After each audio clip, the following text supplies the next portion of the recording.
नमस्कार बंधुरा तुम्हारे सामने नतून एक भिडियो निये चले आसलाम। आज के आमी साबुर खिचुड़ी रान्ना करब। तार जोन्नो देखो आमी एखाने एकटा मशलार पेस्ट करेছি, आदा जिरे एखाने नुन हलुद काँचा लंका और केटे राखा आलू दिए भालो करे कड़ाईते नाड़ाचाड़ा करे नेब मशलाटाके।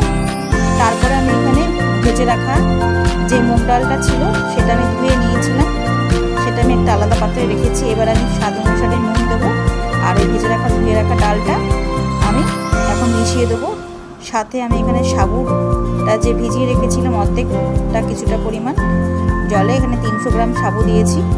তো দেখো এই সাবুটা আমি এখন এর মধ্যে একসাথে মুগ ডালের সাথে ভালো করে মশলার সাথে মিশিয়ে কষিয়ে নেব।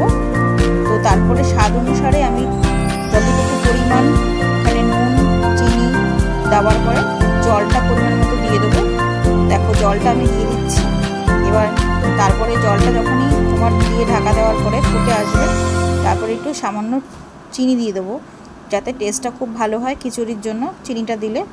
অন্যদিকে একটা পাত্রে আমি কড়াইতে আমি বাদাম ভেজে রাখলাম। তো এই বাদামটা আমি এর মধ্যে সাবুর খিচুড়ির মধ্যে দিয়ে দেবো আর ওপর থেকে একটু ঘি দিয়ে দেবো। আর এই সাবুর খিচুড়ি অলরেডি আমার রেডি হয়ে গেল। এরপরে আমি আলু ভাজা দিয়ে এটা আমি আজকে খাবো।